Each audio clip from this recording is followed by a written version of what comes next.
Oh, it's me doing the intro. Is it That's me? what I was saying. Yeah, it's me. Well, I'm never sure what to do whenever you do these with me because I feel I'm more a comfortable with the bystander. fact.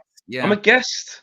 yeah, yeah. I'm a What's going on, guest. guys? Welcome back to United View. Hope everyone's doing very well. Having a good Friday, Friday the 15th of December. We're back for another press conference reaction for Liverpool versus Manchester United. Anfield, Sunday, 4:30 p.m. GMT. Kickoff, and Erik ten Hag has spoken to the assembled media at Carrington ahead of Sunday's big clash. And it was a bit of an extended edition of the press conference, a bit of a longer one than usual. Plenty of questions. One would you would kind of expect, realistically. Lots of talk about a couple of questions about his future, a couple of questions about last year at Anfield, just questions about injuries, team news, updates, captaincy. Of course, that's a big thing to get into as well. So there's plenty to get into. So if you haven't already, click the like button. Be sure to subscribe, bottom right-hand corner on the way in. Then you don't have to think about it over again. It's done. It's like doing your Christmas shopping early. You don't have to wait until December 24th to do it. Click the like button early and straight in there. But before we get into any of the quotes, Fleck, what did you make of the presser? Yeah, just nothing I didn't expect. It wasn't really like a rallying cry with Ten Hag beating his chest, saying like, you know what I mean, this is what's going to happen. And Mm. a couple of the journalists, of course, inevitably will refer back to the 7-0, will refer back to last year. I think it was Jamie Jackson. Have you showed them it? You showed them it again. And of course, Eric's going to say he said the right thing. It's last year. What's the point in showing them that now? We dealt with that then. Like we Yeah. had, the inquest was then. Different players now. Well, it's a lot of the same players, ironically, but you know what I mean. It's a different year. That was a different time, and rightly so. There should, look, as much as we're fans and we're saying, you put that picture of 7-0 in the dressing room and you say, don't do that again and stuff. Obviously, there's a motivational factor, but if you dwell too much on like you got battered like 7-0, Yeah. it's not going to help you. But you do need to, obviously, every single one of them that was part of that performance and everyone involved in the club at that time would have known the pain and the embarrassment that they felt at that Yeah. time. And you shouldn't need to be told that. I would much rather they work on this version of Liverpool, what they look like now, why teams can get chances against them, the things we haven't been doing this season. Don't, and I know it sounds crazy, but you can't really keep going on about 7-0. It needs to be about Sunday's game Yeah, I and did think now. that. Can't. Yeah, I was thinking that during the presser. I mean, as it went on, they focused more and more on last year, and I understand why. Like, obviously, it's a monumental defeat for Liverpool. It's a monumental victory. It's a historic one in terms of the Premier League, in terms of the rivalry, and all that kind of stuff. But it's one of those ones, isn't it, where the people that are on the losing end dwell on it probably more than the people who won. I know that Liverpool fans talk it to us about it quite a lot, but if you're Jurgen Klopp, I'm not sure how often he's bringing that up this week because you don't want to, because you don't want him to be Right. too complacent, right? Well, he So just said actually, Jurgen Klopp. He said, "I never like it when the headlines about United aren't good before we play them, because then that's the game where they can put things right. I don't like it at all. The more people say bad things about them, the stronger they become." Which wow. hasn't really happened this year. No, I'm But not sure if really Jurgen opposition Klopp would managers agree. always do. Don't you think it's weird? Sorry, we are going to get into the presser, but Thomas Tuchel kind of done it as well. Don't you think Yeah. it's weird how opposition managers still, obviously they can't disrespect us out in public, apart from Pep Guardiola, who can a bit. But most of them in the media, even if they might think things behind, they're like, listen, man, they've still got a DNA. There's Fergie. They can, like, at any moment they can just do that thing, and I ain't trying Yeah. to get involved with that. But they probably don't believe it. They're just But saying it that's because, football, isn't it? You got to say yeah, nice things about me. I mean, you're not going yeah. to The come into the manager media can't and go, be like, yeah, they've been awful. And if we oh, don't the beat them, rubbish. I'll be making them run tomorrow because if we don't beat these lot, they can't Yeah, say that. exactly. So they're But not going to that's say probably what he that. thinks. That's what he Yeah, thinks. probably. Yeah, probably. So let's get to some team news. So he was asked Erik ten Hag about some updates when it comes to the likes of Harry Maguire, Luke Shaw. Of course, they came off in the week against Bayern Munich. He was also asked about Marcus Rashford and Anthony Martial. They didn't even feature. They didn't even train actually when you were there at Carrington because they were No. both out with illness. So Erik ten Hag has confirmed that Harry Maguire will not be available for the coming games. He said, "quote Harry will not be available for the coming games, but we don't think it's long term." Luke Shaw trained this morning, so we think he's available for Sunday. Marcus Rashford will be back. Anthony Martial will not. So 2 in, 2 out. The 2 out are Harry Maguire and Anthony Martial. Maguire's suggestions actually it's not too bad. So maybe he might be back for some games in this festive period. Luke Shaw is back. And it's quite an interesting one, actually, because I saw the Insider United account yesterday, big up to them, tweeted basically out that Luke Shaw had done the training and was assessed, and actually he was fine, which makes you concerned about why he came off against Bayern Yeah. Munich in the I mean, I week. was told, yeah, by the same people, obviously Yeah, on the side. Actually, yeah, this was on Wednesday. Latest yeah, update is that Luke Shaw has felt no discomfort when assessed today. I've even told he could play against Liverpool. So let's see if he yeah. trains tomorrow or Friday. So very reliable there. Yeah, yeah. So very reliable stuff. They're saying that, yeah, trained this morning, so he's available. Rashford's back, Martial isn't, so I guess maybe they don't have the same illness, one would think, or anything like that. But given that Shaw and Rashford are both available, Flex, do Mm. you think that that is what the left-hand side looks like? Does Garnacho come out? Does Rashford go up front? Does Rashford Mm. start? For me, unpopular opinion. Don't know what you guys think. I think he's got to start. Of course, there's doesn't we know when it matters, there's potential for all of our big players to not do what they're supposed to do. Hence why we got battered 7-0 with our perfect team last year. So this isn't a case of, are you lot mad? If we start Marcus Rashford, we'll win. Come on, he has to play. It's not that. Yeah, But I do think he does need to play this game. I do think he does. Garnacho's had a really good extended run in this team. And one, he's deserved it. You know, that's the first thing. He hasn't just been handed it because Rashford's been rubbish. He genuinely deserved to be playing on the left-hand side. And still, I'm not saying he doesn't anymore, but I think the last game against Bayern, you know, showed, there's still a long way for him to go. When Rashford's in a good moment, which we haven't seen too much recently, but when he is on song, he's better than Garnacho.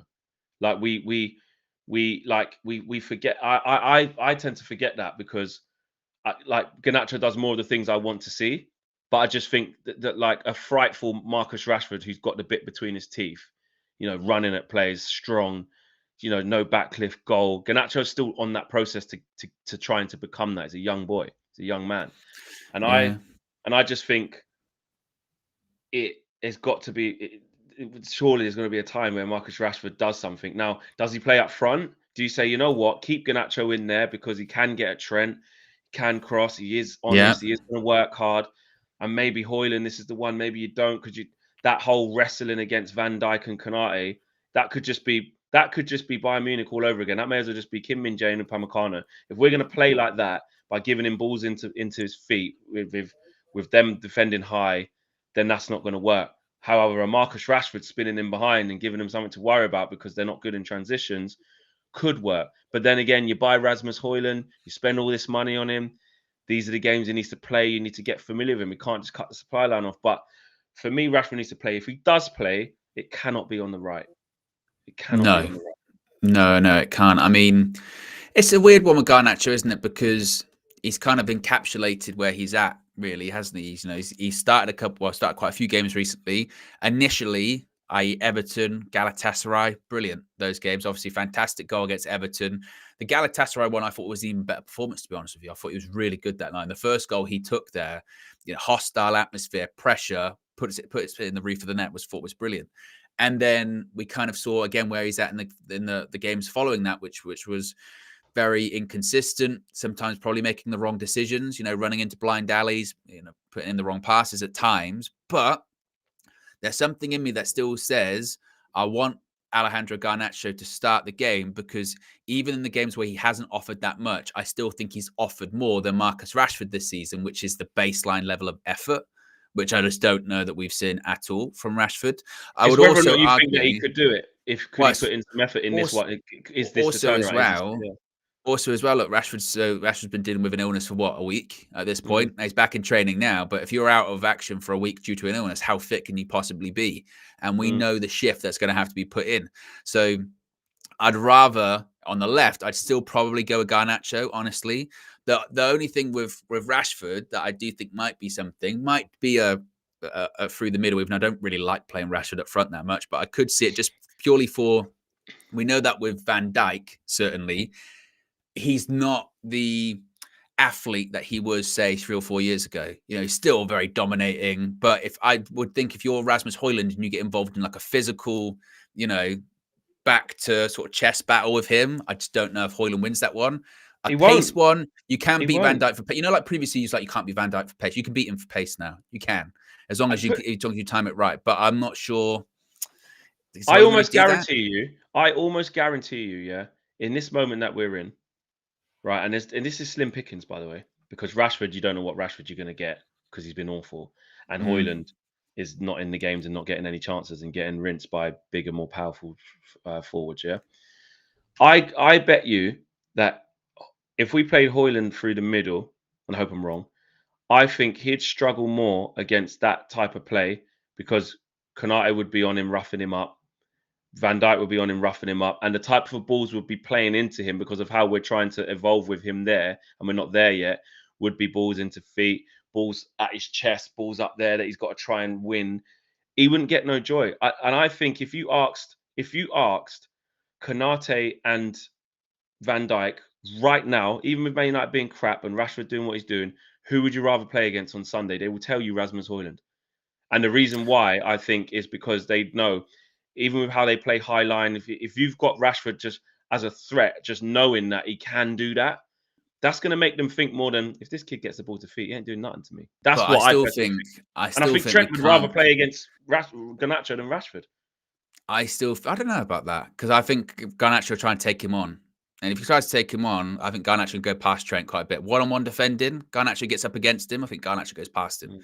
because Who, Trent who do you struggles think with the that. centre backs want to play against? Who do you think, if you're Konate and you're Van Oh, Dijk, they'd want to play who do against you want to play Hojlund. against They now? want to play against Hojlund. But I think also we've got to be cautious with what we always do, which is if players out the side for a couple of games, we're like, right, get back. They're going to be a big difference. Like Rashford's been awful this season. And there's really nothing to suggest that just because he's been out for bad form and illness, that suddenly he's going to come back and he's going to be Marcus Rashford of last No, because season. this is You know slim what I mean? pickings because we don't know So, exactly. All of this is so probably not going to make a difference what we're talking about now. mm, But I'm just talking about because we have to cling on to we have to do something and look at it. At the end of the day, what we're not doing because we know we're going to get smashed or we all feel we're going to get battered is we're not actually trying to look at this game tactically at all about how we can even hurt no. Liverpool and what the best way to do it is. Do you know what I mean? But that actually is Ten Hag's job to do that. Mm, And that's why I'm saying don't worry about the 7-0 in terms of being professional and you're the manager. You have to look at how best can I hurt Liverpool? What hurts Liverpool?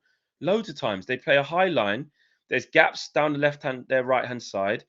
You know, I see Van Dijk running back towards his own goal loads of times. Same with Konate or Matip if he was there, chasing back towards because of the way that they play.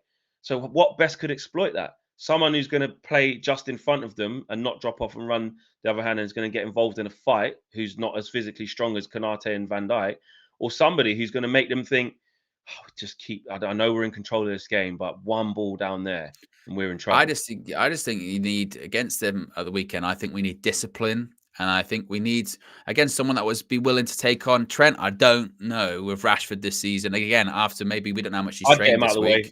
I'd keep him I'd central still and get him be, out of the way I because still you're be, right. The I balance on the left and right, he probably ain't going to work hard enough. no, you I'd just need have him that. in the 9 and just say, of course you have to press a bit. I get that, but it's easier to have accommodate a Rashford where we don't know how he is up front than it is on the left. Personally, I think Garnacho will have Trent. I really, really do. mm. Next question was about the captaincy, and Eric Ten Hag was asked by Samuel Lucas, "Do you know who your captain will be?" And Eric Ten Hag said, "Yes, I know, and I'm not telling you." So, not giving a lot away with that. If you were going to make a prediction as to who the captain's going to be Sunday, I mean, does it matter? Not really, not really. I think he'll be Honestly, sure though. I think he'll be sure. I think he'll be sure. Maybe you don't think it'll Varane, be but Do you, how wild no, it would ain't going that to be be? Rashford. It ain't going to be No, no, no, Rashford.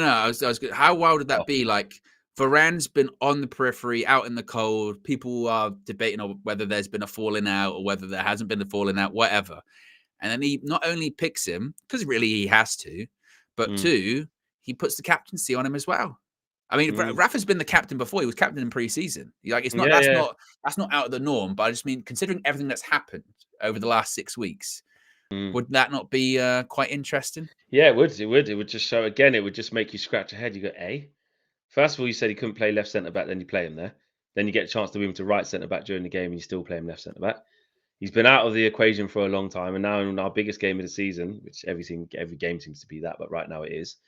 You're making him captain because of circumstances. It would be a head scratcher, but I could see it easily being, if Luke Shaw starts, I think it'll be him just out of longevity and experience. Then probably McTominay. He could be How often captain. is Luke Shaw captain's Man United though? Not a lot. Probably McTominay's I got more don't chance recall. actually. But who cares? Again, it's really Yeah. slim pickings, isn't it? It's Who really cares, mate? Because it's it don't it's matter. really slim pickings. Yeah. Marcus Tell you says, what why is- didn't he? Hold on. Marcus says, why didn't he ask who was going to be captain? Such poor journalism. And don't get me wrong, first to jump in on Samuel Lucas, but he did say, you're not going to tell us. And Ten Hag said yes. So I don't think it's a Yeah. case of No.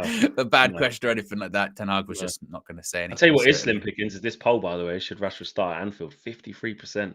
Justin Elite say yes. 47% say no. Very, very pretty much equal on that. Yeah, people have, I've said this season, people have said enough 50. about Rashford.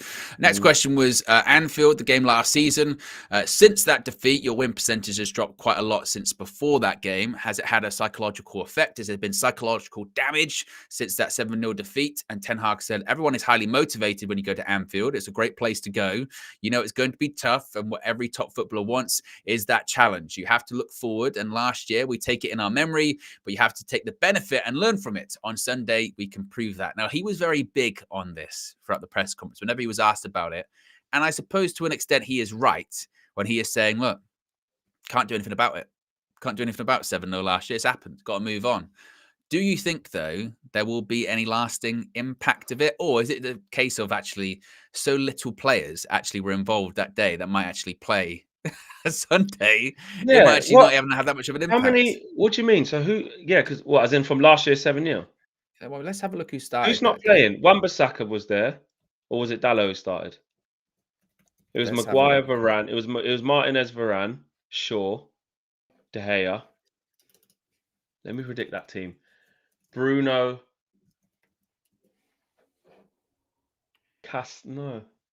Bruno, Ericsson, Casemiro. No, Fred. Let's have a look. Let's go to Then up team front news would have here. been Rashford. Through the middle, Anthony on the right. Who would we have So we had. I don't know. Can't remember last year. There you go. God, I tell you what, to try and find it, disgrace. Yeah. So De Gea and goal, obviously not playing. Yeah. The back four was Shaw, Martinez, Varane, and Dalot. So looking out of that, you would say Shaw's going to play, Varane's Varane's going to play. going to play, Dalot's going to play. So 3 of the back four is going to play. Well, you won't put Wan-Bissaka, you don't think? Possibly. I think you will. So you could have a half of that. Okay. Midfield, they're not playing. Casemiro, Fred, they're not there. Bruno, Casemiro, Fred, Bruno, not playing. Yeah, wow. What's quite Oh, interesting was Bruno here, on the right, wasn't he? Yeah, exactly. So the front four was Anthony, Weghorst in the 10, Bruno on the right, and Rashford up front. So at that front four, Weghorst ain't playing, obviously. Bruno ain't playing. We're saying Anthony, is he going to start, do you think? Yeah, he's starting the right. Anthony and Rashford, we're saying that's 50-50, realistically. Yeah. So there's a few players that were involved, defensively, certainly, but maybe from the attacking point of view. A lot has changed. But my question still remains: do you think there'll be any hangover of that, or is it just going to be? It's not hangover. It's just like they're capable of that happening again because it's just the same. It's not the same players playing on the day, but in terms of the players that would have been in the squad or what's happened since, it's the same. You know what I mean? It's not really too dissimilar, is it? It's not like them players weren't even there. I mean, Hojlund was one player who wasn't even there. Onana's a player who wasn't even there.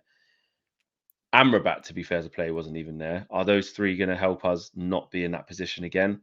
I don't know. Yeah. Just quickly, the more I think about it, Rashford's starting on Sunday. You really confident? Yeah, I am. I think he on the left. I think if he starts on the left, I think he'll start on the left. I think that's a mistake if Ten Hag does that. I really he's gonna go back to trying to. I've shown him a lesson. I did drop him for 2 games. Then he has been ill. Can we get a fresh start from you? Anfield away. I need a big character. Can you do it? If he doesn't, fair play. If he sticks with Garnacho even through this, I think he's got a reason. He's got an easy out. He's got an easy out. He can say not only not in good form, he just go, look, actually, you've been ill this week. But he could do it the other way to try and really get him going. So, or look, he just tries Rashford on the right again. You're saying there's no way he'll do it. Why wouldn't he? What did Anthony do that was great on in the week? But then that's what I'm saying. We find ourselves back there because when Rashford was on the right, we said, just get Anthony in, man. Play good against Galatasaray. Get him in. And then 2 games later, we're like, what's Well, Anthony done? they'll look at the left back situation with Liverpool and maybe say that's a big vulnerable Yeah, point for against them, isn't it? Simicast. Yeah, exactly. You got to And be you might getting that say in. actually, if you're saying about people taking him on, Anthony ain't taking him on. No, Put but Rashford Rashford out on the there. right ain't taking on much though. He don't Why like not? it, does he? He can't do it on the right, man. Can't. I Or don't know. as Kutlo says in there, what if like Rashford plays as a number 10? No, that ain't happening. No What if they chance. go across the front three? What if they went across the front three? It was like Garnacho, Rashford, and Anthony, and they're just switching around, and then you have Hojlund up front. No, Anthony they would can't be almost in a 10. Anthony might be better Midfield as a needs to number be 10. 3 midfielders.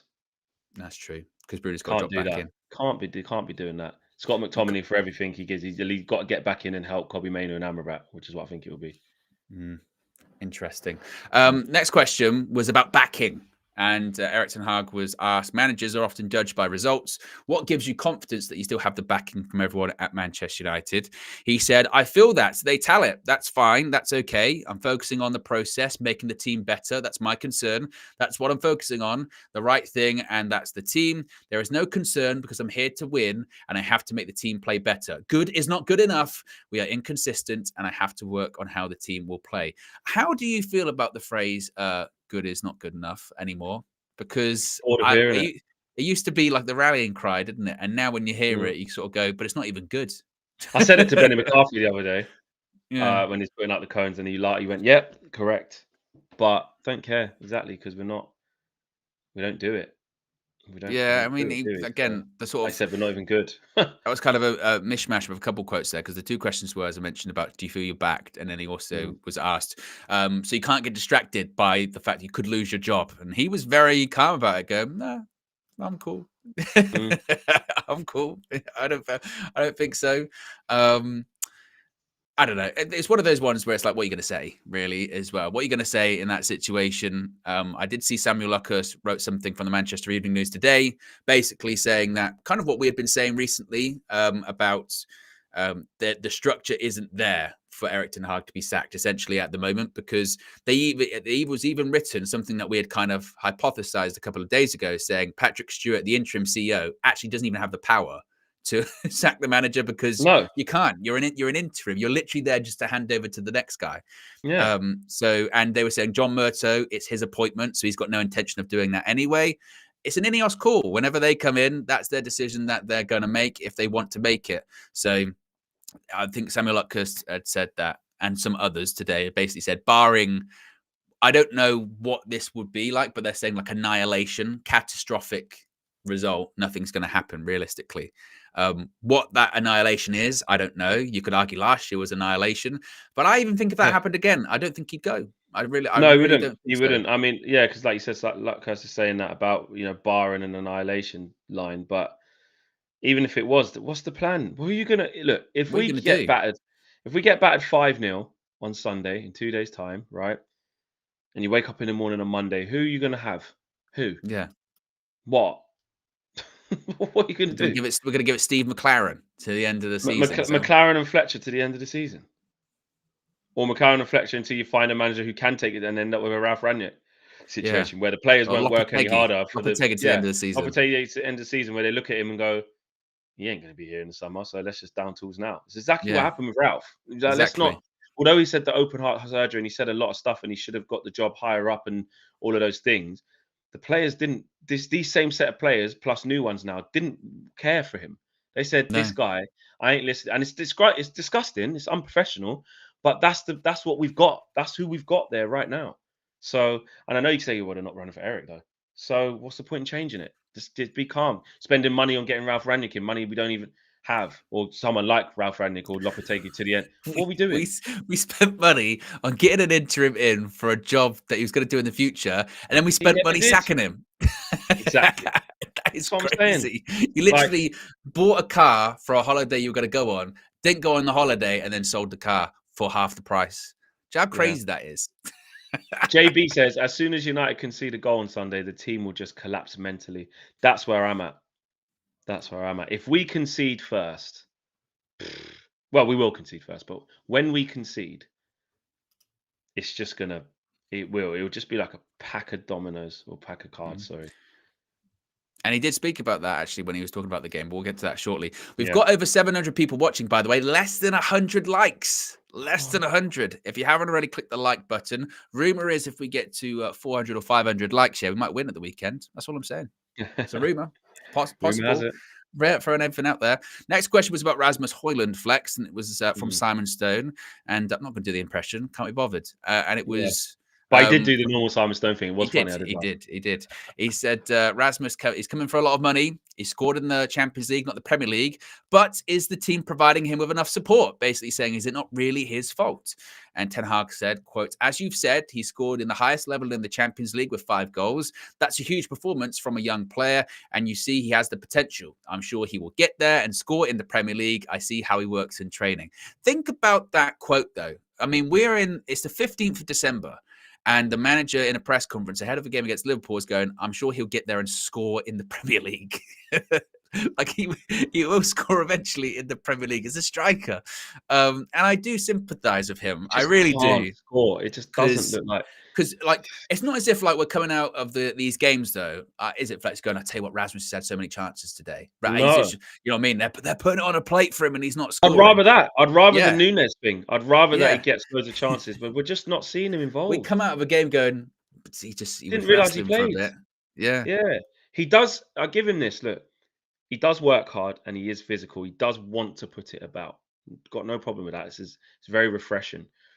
But he's not through a mixture of both things. Let's leave the chances away for a second, right? And goals and stuff and shots. The link up that we're doing, whether it's between himself, maybe not offering the way he plays. He's not like a Martial who wants to drop short, get on the half turn. He's not really that type of striker. And then obviously our team are not playing to his strengths. And then I've seen some of the balls he's had to deal with, pinged in, at neck height, Upamecano behind you, or it was Lascelles and Shah at Newcastle. And you're just getting eaten up, mate. You're just getting eaten up. There's only so much rest. Even prime Drogba probably couldn't hold off Konate and Van Dijk at the same time. Upamecano and Kim Min-jae at the same time. You know what I mean? Even prime Drogba probably couldn't even do that. Like you're killing him. You know what I mean? Yeah. You're giving him the graveyard shift, as they say. So that's a big issue.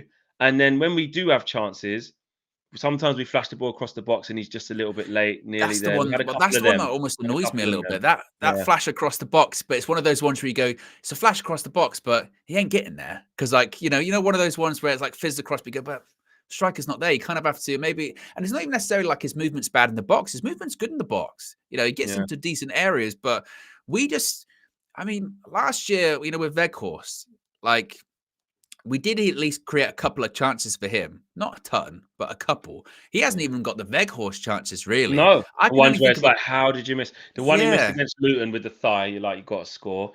He missed 2 against Sheffield United. I was like, he should have scored at least one of those. That was poor. Yeah, but apart he from had that, one taken off him from Brighton when the ball didn't go out. Yeah. And that could have been a big turning point for him if that was allowed. And I still say that should have been allowed. He had one against Arsenal that was saved, I think, when he came on. Did he? He maybe should have got a penalty against Arsenal, in fairness. But still, like a lot of games, man. He's nowhere near it. If he was playing in another team, a City, a Liverpool, an Arsenal, even like a Newcastle or someone like that, a Villa, Spurs, he would score goals because they're constantly creating. They're constantly creating chances. Like good, clear-cut looks. Give him good looks.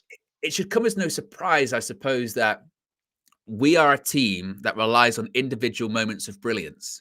Therefore, because he's not that kind of striker, is he? He's not that kind of striker. I mean, even the goal he scored in the Champions League, the one against Galatasaray, is basically a moment of brilliance. So he picks it up and runs with it the whole pitch. Yeah, that's an individual bit of brilliance. So we can't be too shocked that the striker who doesn't really do that isn't getting goals, because that's all our team is just individual moments of brilliance, really. So if he scores against Liverpool, it's going to have to be by some kind of good service, really, isn't it? Yeah, like when Rashford crossed it to him against Galatasaray and he headed it into the net, bang, like point blank range. He's had a couple of headers as well at home. He had a couple of headers where he should have scored against Luton as well. He should have scored that. But I will say this as well: it isn't all. It ain't. And this might be unpopular opinion. Let me know in the chat. This is just my observation. Obviously, I've seen every game of him live, just like you have. Um, it isn't all just we're not playing to his strengths. A lot of it is, and rightly so. He's not ready yet. Like No. to lead. Like he's a kid that we want to nurture. He's a kid that we've got a lot to work with. We've got some good attributes. Right now, he's so raw. He's not ready yet. He's not ready to lead the line. And this is the problem that's bigger than him. He didn't ask for this. And forget the price tag. Someone at his level where he's at, he's not ready to lead the line for Man United game in, game out, with, by the way, no support, which is basically what you're getting Yeah. with Martial or Rashford don't really go up there and help. There's no, it's not, the attack's not potent. If he could be in a forward line, like you said, in all them other teams, because he'd have wingers or another striker or a number 10 where they can take the load off him, where he wouldn't feel the pressure because, you know, other people are getting chances. You're going to look to your right hand side if you're Nunez, you know what Salah's on. You look to your left hand side if you're Nunez, you know what Jota's on. You know what Diaz is on. You know, I mean, you know what Gakpo could be on. You know, you look behind you. You know, Szoboszlai can come and help you out or whatever. If you're at Arsenal, you're looking at Jesus. You look. Sorry, if you're Jesus, you're looking at Saka. You know he's always going to get an assist or a goal. You're looking at Martinelli. He's probably going to score. You're even now looking at Havertz, saying there's a bit of a threat there now. Odegaard's going to create. Nketiah, you know, Nketiah is going to score. Do you know what I'm saying? Aston Villa. So Hojlund is again. We always look for like one reason why he ain't scored a goal. It's a mixture of everything, but we can't. I do think sometimes we do overlook the fact yet that actually this kid's just not ready. Like, I know you can do that in the Champions League, which shows you've got a bit about you. He's not rubbish, but we have to be so patient with him. And this is the problem with Man United. Even Kobbie Mainoo, we're asking Kobbie Mainoo now to come in and do it now. Yeah, that shouldn't be because the we've got case for nothing an else. 18-year-old. The guy's just, do you know what I mean? This is his breakthrough season, his first 3 games. And I know you're good enough, you're old enough, baptism of fire, big club and that. But we said, need you to anchor the midfield at Goodison Park, did it. Need you to then come off the bench against Galatasaray. Then we need you to start at Newcastle away and be amazing and really help us because we've got nothing else. We ain't got senior pros who are going to look after you in there. We ain't got senior pros that are going to, you know, set a good example for you to follow and make you feel comfortable. They're playing just as crap as everyone else. So that is the biggest thing about Hojlund. And also as well, if you've got a player that, like you said, is not ready, inconsistent, if you're a big club, then you have someone else that you can go in instead of him and he can sit it out or he can be an understudy to or what have you. But, you know, the only other striker we've got is Anthony Martial. He's not available this weekend again, you know, and we know he's going in the summer because it's not worked out. And people forget, like, the original reports about Rasmus Hojlund were that we were going to go for 2 strikers this summer. It always seems laughable in retrospect, doesn't it? But that they were the initial reports, weren't they? It was going to be a younger striker, and it was going to be this sort of more established striker that was going to play the majority of the games. And you do see that with Hojlund. You sort of go, he ain't ready. If it's not work, and also if it's not working out with Hojlund in a game or whatever, what's our alternative? What do we do? What do we do after that? Like you said, do we put Rashford up front? You know, and he's having a terrible season. He's not even really a striker. That's all we got tomorrow, you know? or so on Sunday, because there's no Martial, so that's not an option. No, it's just limited options, certainly. Next question was, Ten Hag was asked how much he envies Liverpool, saying that they rested players in the week. They're playing well. Is that where you want to be? And Ten Hag said they're playing good, no doubt, but we have some more tough games in the last period. Bayern are a very good team, so we have seen we can go head-to-head with them. That is our challenge Sunday as well. Would you say the Chelsea thing again? Yeah. He said the Chelsea thing again in that, didn't he? And we beat Chelsea. But would you say we went head-to-head with Bayern? Of course we didn't. No, it's lying. It's lying. Like, tactically, like I said, we didn't get run up all over because they weren't trying, but we did try to go man for man first half, you know, looked, you know, compact and organised, but no, we didn't go toe-to-toe with Bayern. They were in gear 1. No. The next question was, though, do you worry about going to Anfield? Are you worried about playing them at Anfield? And Ten Hag said, no, not worried. We will put out a team that can challenge and we'll prepare them in the best way we can. We are confident we can put out a team that can win. Now, it's one of those ones which people will roll their eyes at that. But what else is he going to say? Are you worried? I'm shitting bricks, mate. I don't want to go Anfield again. So... yeah, it's one of those ones. Now, these were quite interesting, these next couple of questions, because I think these are the ones that came from Jamie Jackson. And Jamie Jackson, when he's asked his questions at press conference, just is very direct. It doesn't really mix his words at all. You were humiliated last year. Yeah, and it was, let's face it, a humiliation. How can you stop your team from being scared? And Ten Hag said, "I haven't seen last season. We were scared there." And Ten Hag Jamie Jackson kind of butts and goes, "Wow, it wasn't great, was it?" Ten Hag goes, "It was a bad experience, but it's not similar. You start again." Last year, first half, we played very decent and we got hammered just after half time. Then we collapsed. That can't happen, but it's last year. It's a different team and different players for a part at least. We won't ignore it, but we'll be confident and we have to fight, challenge, and go there with the idea to prepare to win. I do agree with his analysis of last year because that is true. People do forget about the 7-0. Is that Yeah, actually to half time, we conceded just before half time. We were actually all right. And we then were good. second half, we did Yeah, completely fall apart. yeah. But do you think there'll be any players that are like scared of going there? Do you think? Uh, Seeing the mentality that these players have as well, in terms of there's no way in big atmospheres, really since then actually as well, they've looked scared. They have looked scared. I'm just looking. Sorry, I just put the 7-0 on just to see the chances at the beginning that we had. When we was And we playing did all have right. them. We It's that did. Bruno header, diving header. That's really close. I'll be saying extended highlights because then it just skips to them scoring the first one just before half time, which isn't accurate. Look at that. I mean, Fred just left a big gap there. Then Varane's coming across. It's just awful. Really is. Anyway, what was your question? Are they scared? Yeah. Do I think they're scared? Uh, Well, put it this way: how Proper, close? really apprehensive Yeah, I was going to say, like, how that opening, because what, they 10 know. minutes, 10 minutes, Mm, 15 minutes is going to be like, don't concede. Don't concede. Keep the ball. Don't do anything stupid. They forget yeah, about scoring. Just literally yeah. just Just settle. hang on. Settle. Yeah. Because if Which we will concede in the happen. opening 10 minutes, what happens? Oh, it will be over. It will be over.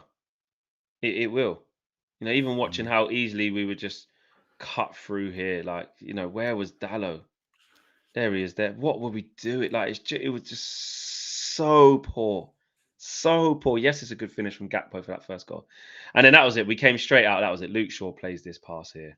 Yeah, What is he doing? and just And completely then that is collapse. when they did just capitulate. Look at us. Yeah. Three attempts there. Look, Casemiro even wins it back. Gives it straight back to Henderson. Look at this. Falls down. Nunes. Varane can't clear it. Oh my god. Yeah. It it That was goal was calamity. literally Look, look. comical. Oh That my was god! It hits off Luke comical. Shaw's thigh. Yeah, it Pulls was back, but comical. It was oh my comical, and god! this actually It's goes in quite nicely to the next question because they asked Ten Hag, "Have you watched it back?" And Ten Hag said, "Well, I don't think it's the right thing to watch it back. Last year was last year. It's the past. We can change the future." The next question was about the desire for leadership, saying that it's going to be a frantic, hostile atmosphere. How important is a cool head and leadership? And Ten Hag said, "We've talked about this issue many times. These players have proved that they can deal with that, and Sunday is the next challenge. That is our demand. We have to do it repeatedly and consistently."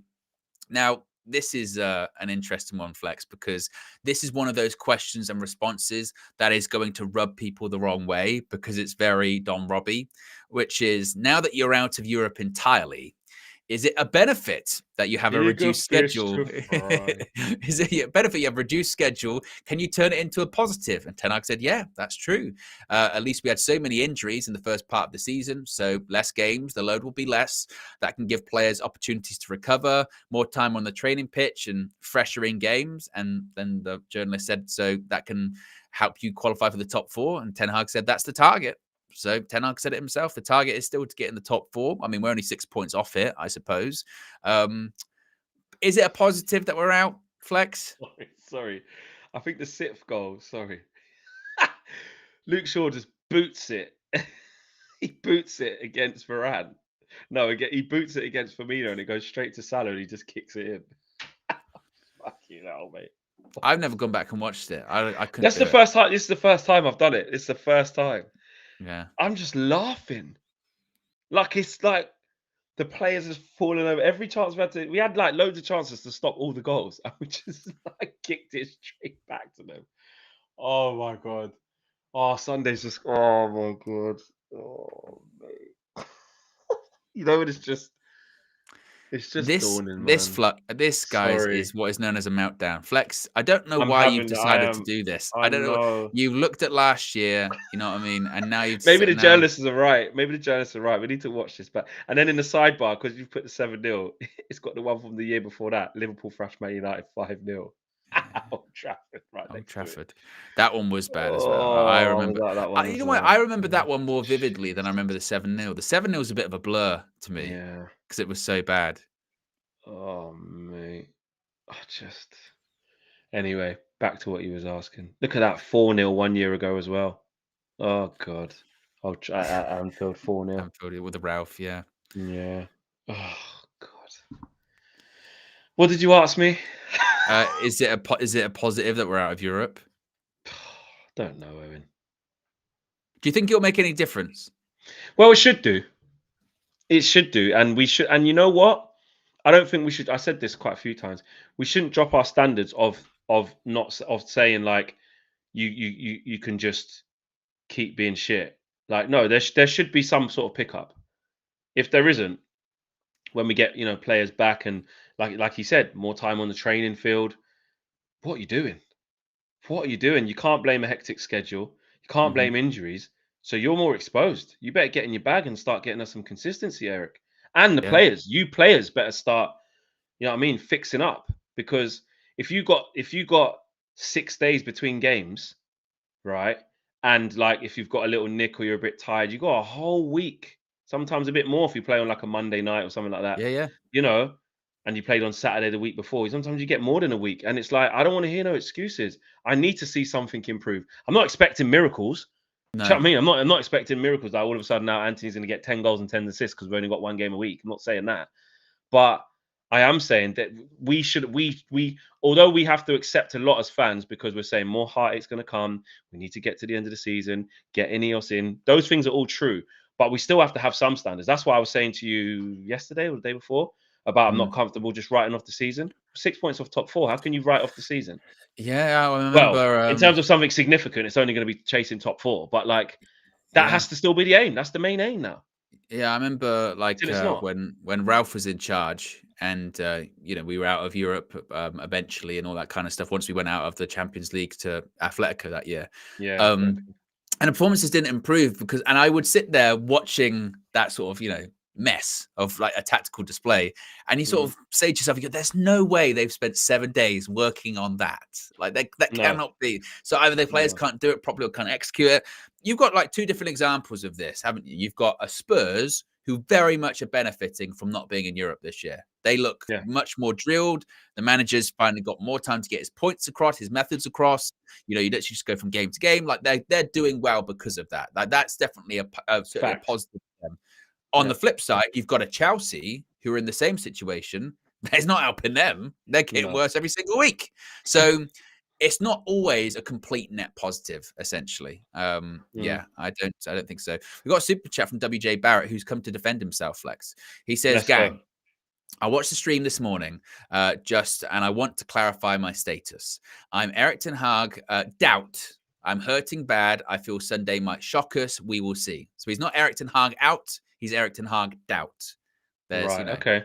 there's Okay. a difference. WJ Barrett That saying makes sense. there's a difference involved in that. And also, I missed one from earlier on as well, from Matifalu says, the faith you have in Eric Ten Hag is almost misguided, saying the faith we have in Ten Hag is misguided or not warranted, certainly. My sort of faith is more as I don't think Eric Ten Hag still don't think he's a bad coach. I don't think that just disappears and vanishes overnight. I just think, again, I think he's made massive mistakes. I think his recruitment has not been good. At the same time, I feel like, again, like the players and the structure have failed him, like they failed lots of people. Like I've said this a million times. I think Louis van Gaal somewhere is sipping on his mulled wine. It's Christmas, Yeah. being like, Nigel Farage, you all laughed at me. I told you, Yeah. don't go there. It's a Yeah. mess. Like, just don't. They're the commercial club. You will fail. It's not about winning there. It's just about not losing, Yeah. realistically. And the final questions in the press conference, I don't know about you, Flex. I very much enjoyed this. This was from a Dutch journalist. Now, I didn't get his name, in it, but he asked probably some of the best questions actually in the press conference. And the first question was, can you explain to Dutch viewers why, you're a manager, a coach that's known of having a capable philosophy and coaching players to understand this philosophy and understand your philosophy. But now with Manchester United, you say it's far more complex. What makes Manchester United such a complex question? And Ten Hag kind of pushed back on that and said, well, they're not, it's not complex. They're quite similar. We play 11v11. We had very good games and performances against Chelsea and Everton, Galatasaray, and even Bayern Munich. I'm not so sure your analysis is correct. We are working here on a typical style. You need the players consistently in the team to get routines. You don't want to keep changing teams. Every time we have had to swap players, and it's not improving those routines. At a club, you have to indefinitely. That is the demand. And for those demands, you can never run away from that. I will never run away from that. Our squad is good enough. Our players are good enough. So pretty bullish there, Flex, where he didn't even really comment about that philosophy part of it, actually. No. Why can't you get that across? He just said, well, we've had some good performances. And once again, he's putting it on. We've got good players, but we've had to change the team so much. Is it just down to that? Is it just, well, we've had a lot of injuries, Is that part of it? Is that a valid excuse? A bit like we can't say that like when you don't have your whole plan there, that doesn't affect you. And you don't have a lot of the core that you had last year that your success was built upon. You can't say that has no, bearing on how you are now. You can't say that. And I think that's naive to say that.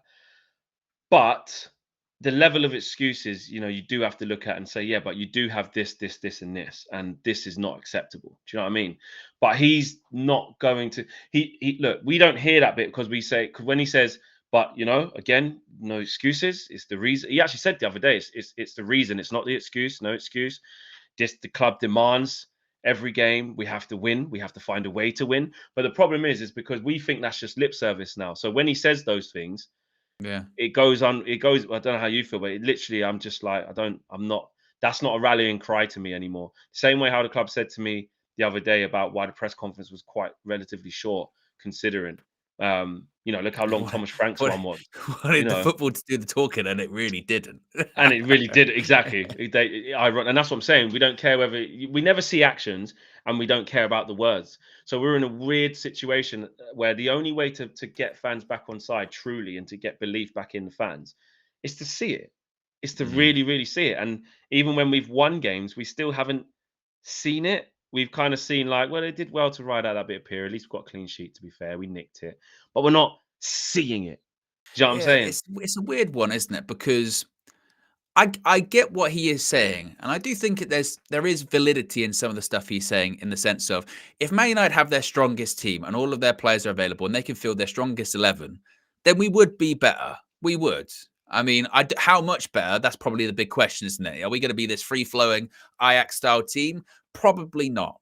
We haven't seen that. We haven't. But if you've got Martinez back, if you've got, Casemiro back, if you've got, I don't know, a Rashford that's on form, if you can play the same back four that was doing well last season for 5 games in a row, would we defensively be better? Probably, like those things would help.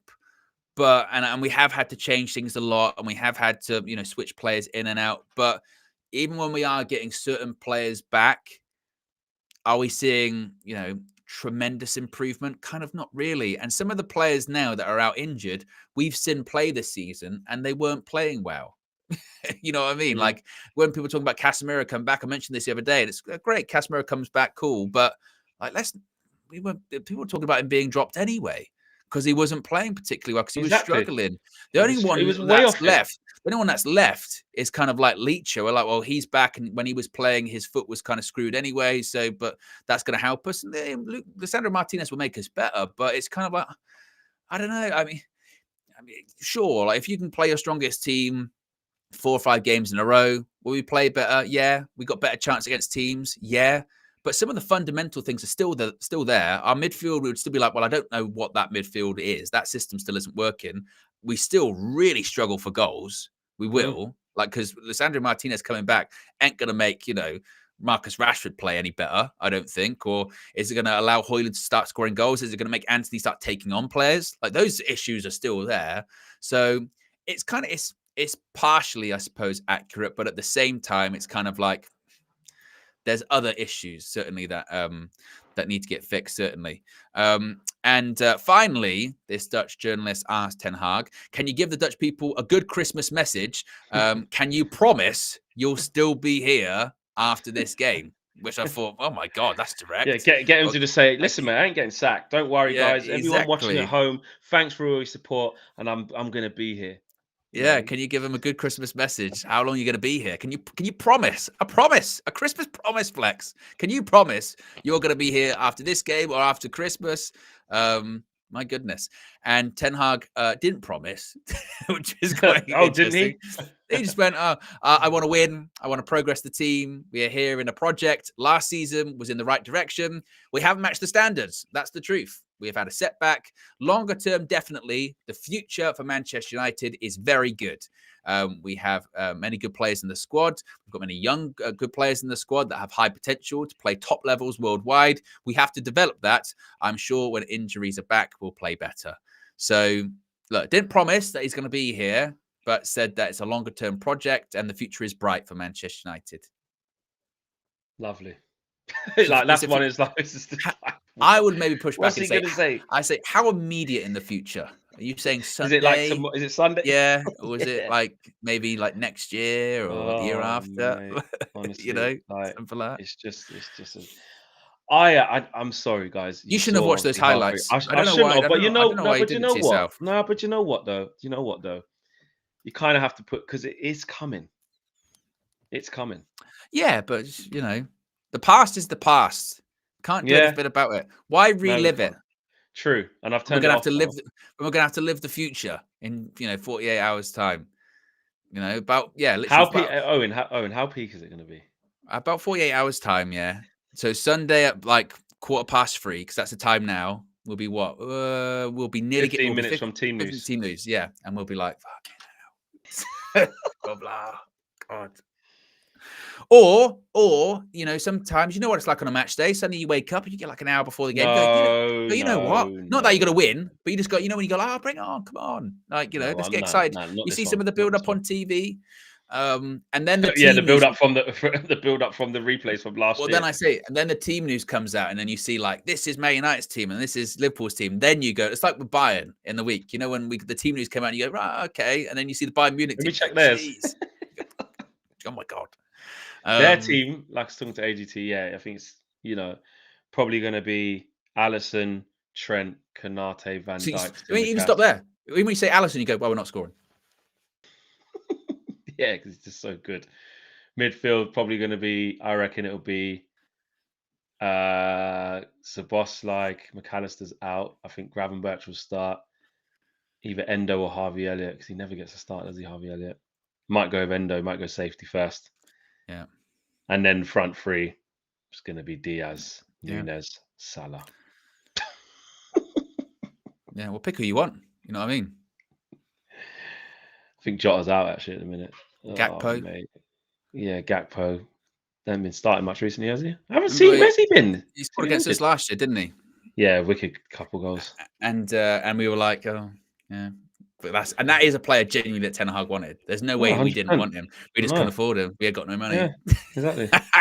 So he spoke to Van Dijk, his mate, and was like, "Yeah, just come here, mate. What you doing? Don't go there." Liverpool. We do actually have some money. You know what I mean? We'll sort it out. And we win stuff. We'll compete for things. So just come here. So you asked me, how bad is it going to be Sunday? Yeah. I don't know if I've actually given my score prediction on it. I don't think I have. Have you given a score prediction? I did on DR, but when I'd done the preview of AGT face to face in our own home, I didn't want to just. Did you say we were going to win? Do you know what I mean? No, of course I didn't. I said I didn't put a number on it. I said we would lose comfortably. Is what I said. Yeah, I think. But on DR, I put a number on it. I put 5 on it. On the full view, I saw this. It was on the United View Clips channel. On the full view, the one this past weekend, and everyone was asked, the next 2 games, what's your prediction? And everyone, and I get it, was like, oh, we're going to beat Bayern or we'll draw Yeah, Bayern. me and you And were I the go, only ones who me and said you went, no. We're not no, going we're to going beat to lose Bayern. both games. Yeah, We're going to go out the Champions League. yeah, So I've committed to a loss. yeah. I think it will probably be 4 or 5, to be honest with you, realistically. And the worst thing is, Flex, is even if it's 0-0 at half time, Oh, my it wouldn't prediction fill you still, with yeah, my prediction could still be very much on. yeah, So, yeah, yeah, that's yeah, kind of where we're at a yeah, little bit, you know. yeah, yeah.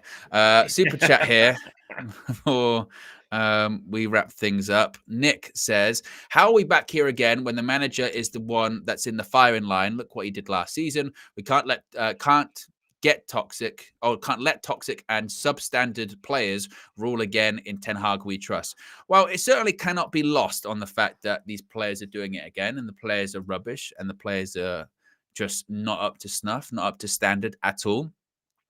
But I suppose football is a results business. And I think the reason that Ten Hag has become more in the firing line, shall we say, over the last sort of week or so, is because it does feel like, I don't know, it's kind of intangible, Flex, but it does feel like maybe over the last week, 10 days, there has been this kind of shift where it's like, yeah, everything's going to change where Ineos come in.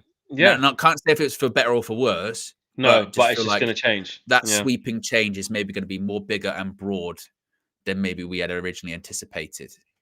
When it comes to the football side of things, of not only players, executives, CEO, maybe the manager's going to get swept up in that too. And that's, for me, that is a shame because, like I said, I still believe in Erik ten Hag as being a good coach. I think he's shown at Ajax with the appropriate structure around him, he can succeed.